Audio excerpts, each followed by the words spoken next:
Hi, welcome to the first lesson for Chapter 7. I will point out that we did not read Chapter 6 together. I hope that you took the time to make sure that you went through and read that chapter and that you picked out all of the important facts.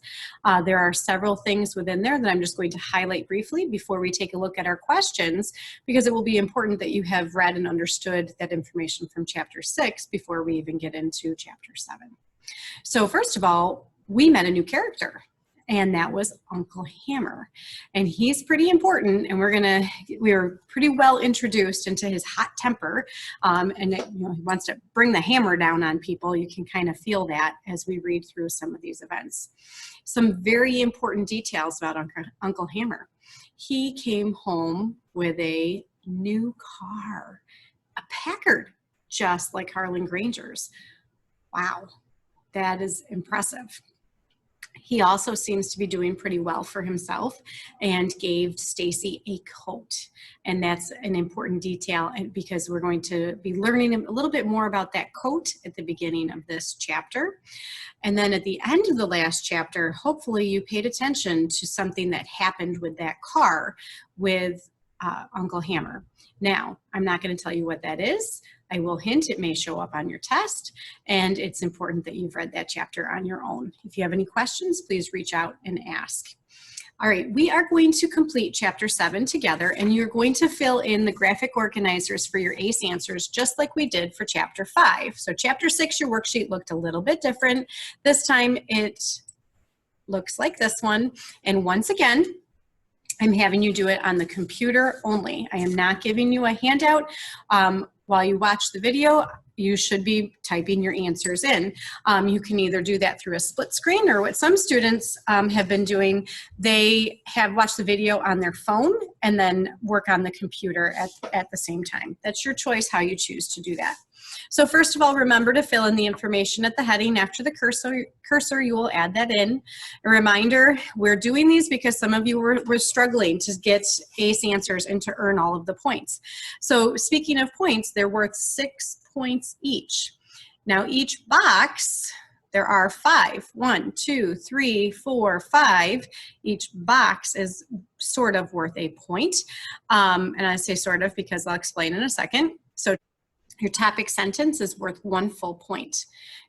Each detail is worth a point. So we have 1, 2, 3 for details, and then transition words or phrases is another point, and then each example sentence is a point, and then the fact that you have complete sentences makes up that 6th point. So make sure that you're doing all of those things to earn 6 points per question. First, I do ask you to underline or circle the key words in the question. Then fill in the graphic organizer to complete your answers, and watch these videos as I go through them so that you understand more clearly. Now, last time I typed in example answers for the first question. I'm not going to do that this time, but I am on each question. When we get to that information, I'm going to stop and explain, perhaps point out some details, and then I would encourage you to pause the video at that time and take your time to answer that question while we're right in the middle of it. And the last one here is answer all 5 questions. I just want to point that out. Last time we only had 4, so make sure that you continue to scroll down and that you touch on all 5 questions. Question 1, they do go in order.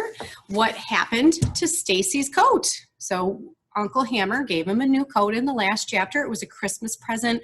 It was wool. It was a really nice coat. Everyone admired it, but something has happened to it.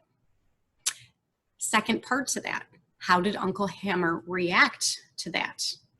Infer what lesson Stacy should learn from the incident with the coat and what Uncle Hammer said. So a lot of that, it includes your details that'll go into each of them. Once you know the answer, obviously we're going to restate that question, the first part about what happened to Stacy's coat, and then start to give our details and explain it. We'll come back to that. All right, in our books, let's turn to page 140, please. Stacy, go bring me your coat, Mama said a few days later as we gathered around the fire after supper. I've got time to take up the sleeves now. Uh-oh, exclaimed Christopher John, then immediately opened his reader as Mama looked down at him. Little man cupped his hand and whispered to me, "Boy, now he's gonna get it." That's all right, Mama, stuttered Stacy. The coat's all right like it is. It was a little too big. Mama opened her sewing box. "It's not all right. Now go get it for me." Stacy stood up and started slowly toward his room. Little man, Christopher John, and I watched him closely, wondering what he was going to do.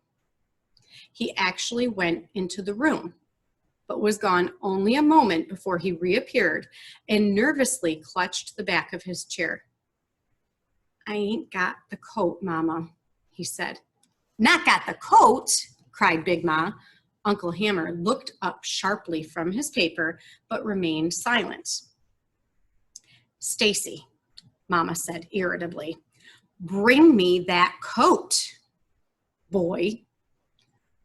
"But Mama, I really ain't got it. I gave it to TJ." "TJ?" Mama exclaimed. "Yes, ma'am, Mama," Stacy answered, then went on hurriedly as Mama's eyes glittered with rising anger. "The coat was too big for me, and TJ said it made me look like a preacher. And he said since it fit him just right, he'd take it off my hands till I grow into it. Then that way all the guys would stop laughing at me and calling me preacher."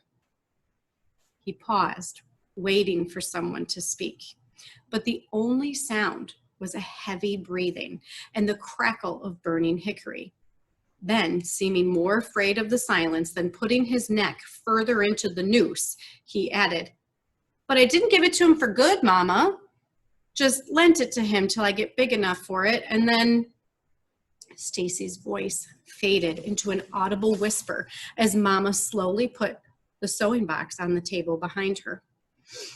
I thought she was headed for the wide leather strap hanging in the kitchen, but she did not rise. In quiet anger, she glared at Stacy and admonished, "In this house, we do not give away what loved ones give to us. Now bring me that coat." Backing away from her anger, Stacy turned to leave, but Uncle Hammer stopped him. "No," he said, "leave the coat where it is." Mama turned bewildered toward Uncle Hammer. "Hammer, what are you saying? That's the best coat Stacy's ever had and probably ever will have as long as he lives in this house. David and I can't afford a coat like that." Uncle Hammer leaned back in his chair, his eyes cold on Stacy. "Seems to me if Stacy's not smart enough to hold on to a good coat, he don't deserve it.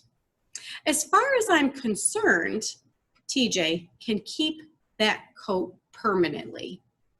At least he knows a good thing when he sees it." "Hammer," Big Ma said, "let the boy go get the coat. That TJ probably done told him all sorts. Well, ain't Stacy got a brain? What the devil should he care what TJ thinks or TJ says? Who is this TJ anyway? Does he put clothes on Stacy's back or food in front of him?" Uncle Hammer stood and walked over to Stacy as little man Christopher John and I followed him fearfully with our eyes.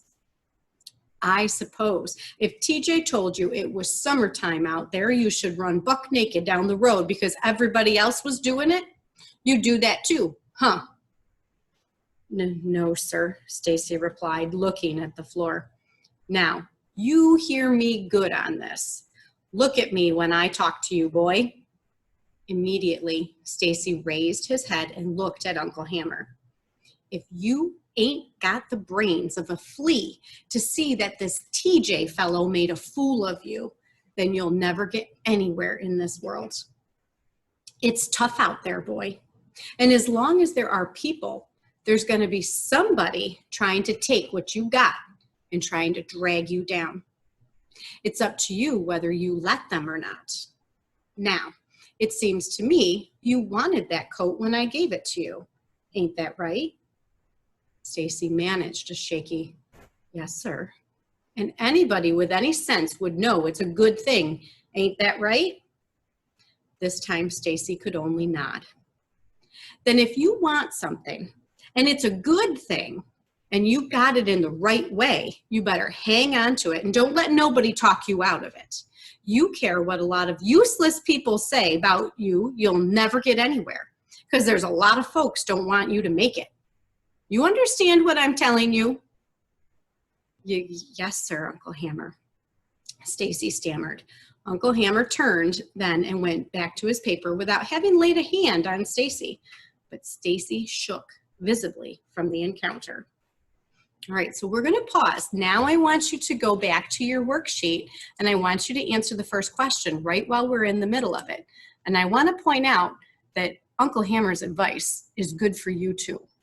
Okay? Keep that in mind. What can you learn from this advice too? So remember to restate the question. We have what happened to Stacy's coat. Make sure that you underline or circle the key parts you're going to answer. Give a topic sentence here. Transition into why. So give me a detail about what happened to his coat. That first part when Stacy starts to explain why he gave his coat to TJ. What was the reasoning?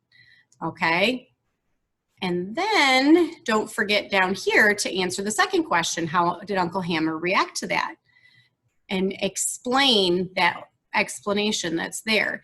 In addition to, so that explanation of not only what he says, but the lesson that Stacy should take away from this.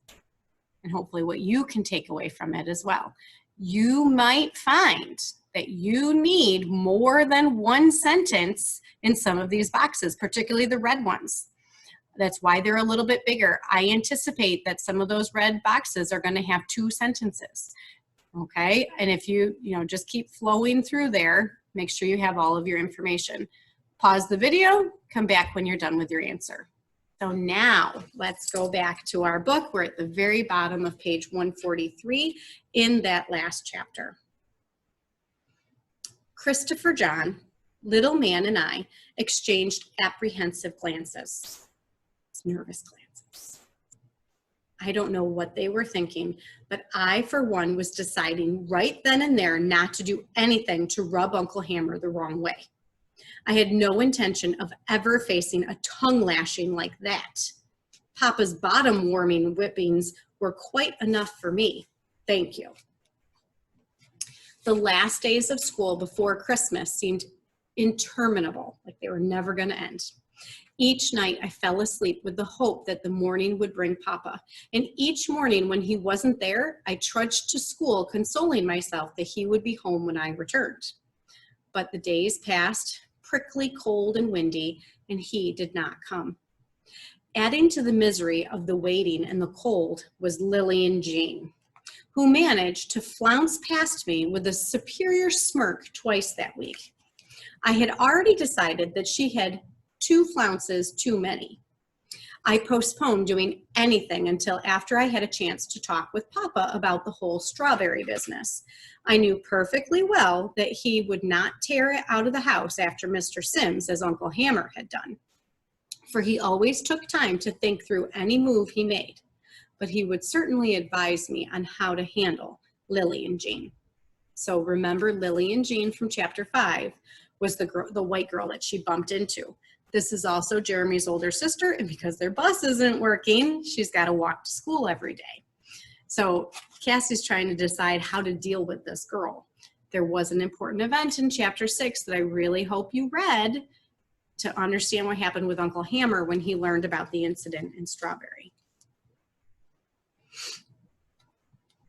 Then, too, there was TJ, who, although not really my problem, was so obnoxiously flaunting Stacy's wool coat during those cold days that I had just about decided to deflate him at the same time I took care of Lillian Jean.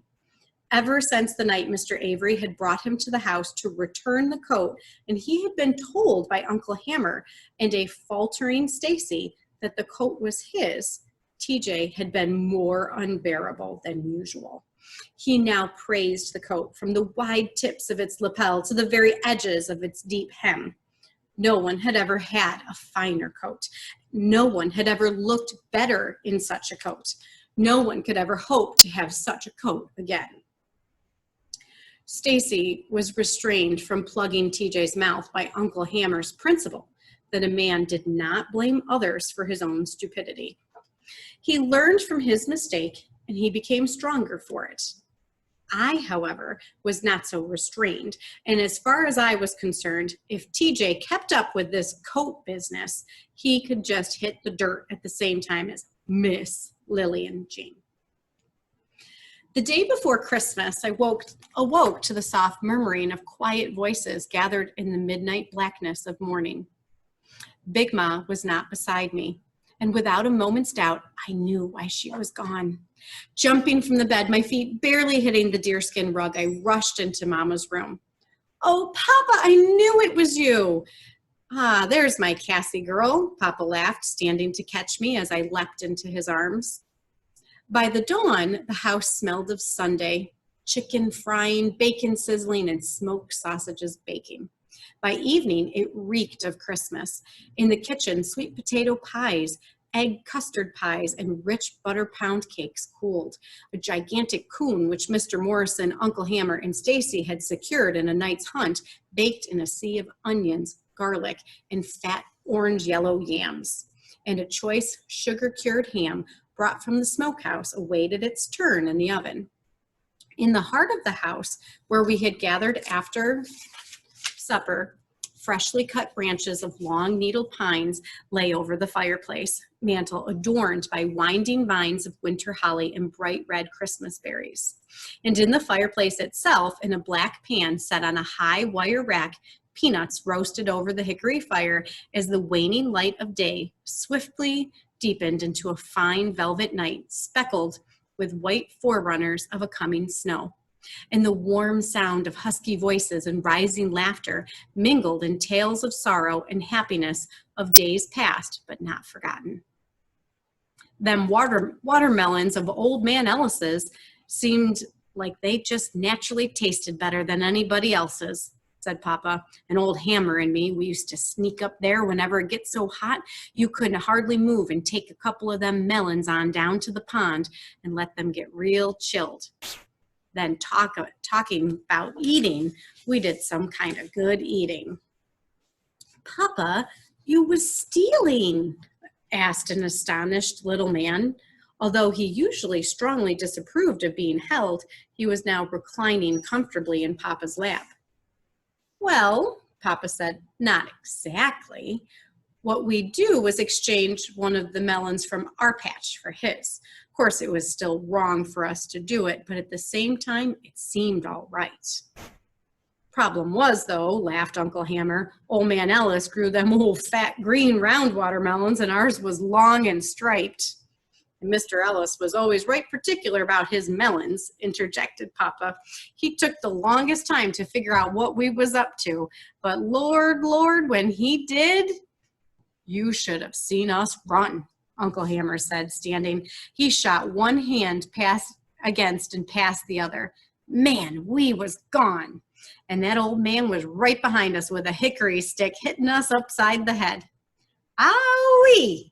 That old man could run," cried Papa. "I didn't know nobody's legs could move that fast." Big Ma chuckled. "And as I recalls, your papa about wore y'all out when Mr. Ellis told him what y'all been up to. Of course, you know all them Ellises was natural-born runners. Y'all remember Mr. Ellis's brother, Time Lee? Well, one time through the evening, Papa and Uncle Hammer and Big Ma and Mr. Morrison and Mama lent us their memories, acting out their tales with stage-worthy skills, imitating the characters in voice, manner, and action so well that the listeners held their sides with laughter. It was a good, warm time. But as the night deepened and the peanuts in the pan grew shallow, the voices grew hushed. And Mr. Morrison said, "They come down like ghosts that Christmas of '76. It was hard times like now. My family was living in a shanty town right outside Shreveport. Reconstruction was just about over then, And them northern soldiers was tired of being in the South. And they didn't hardly care about no black folks in Shantytown. And them southern whites, they was tired of the northern soldiers and free Negroes. And they was trying to turn things back around to how they used to be. And the colored folks, well, we was just tired. Weren't hardly no work. And during them years, I suppose it was just about as hard being free as it was being a slave. I am going to pause there. We're going to stop at the top of the page. We're at about the 20-minute mark, maybe even a little longer because I had an issue with my recording. Hopefully this video is not too messed up. I'll see you for lesson 2. Bye-bye.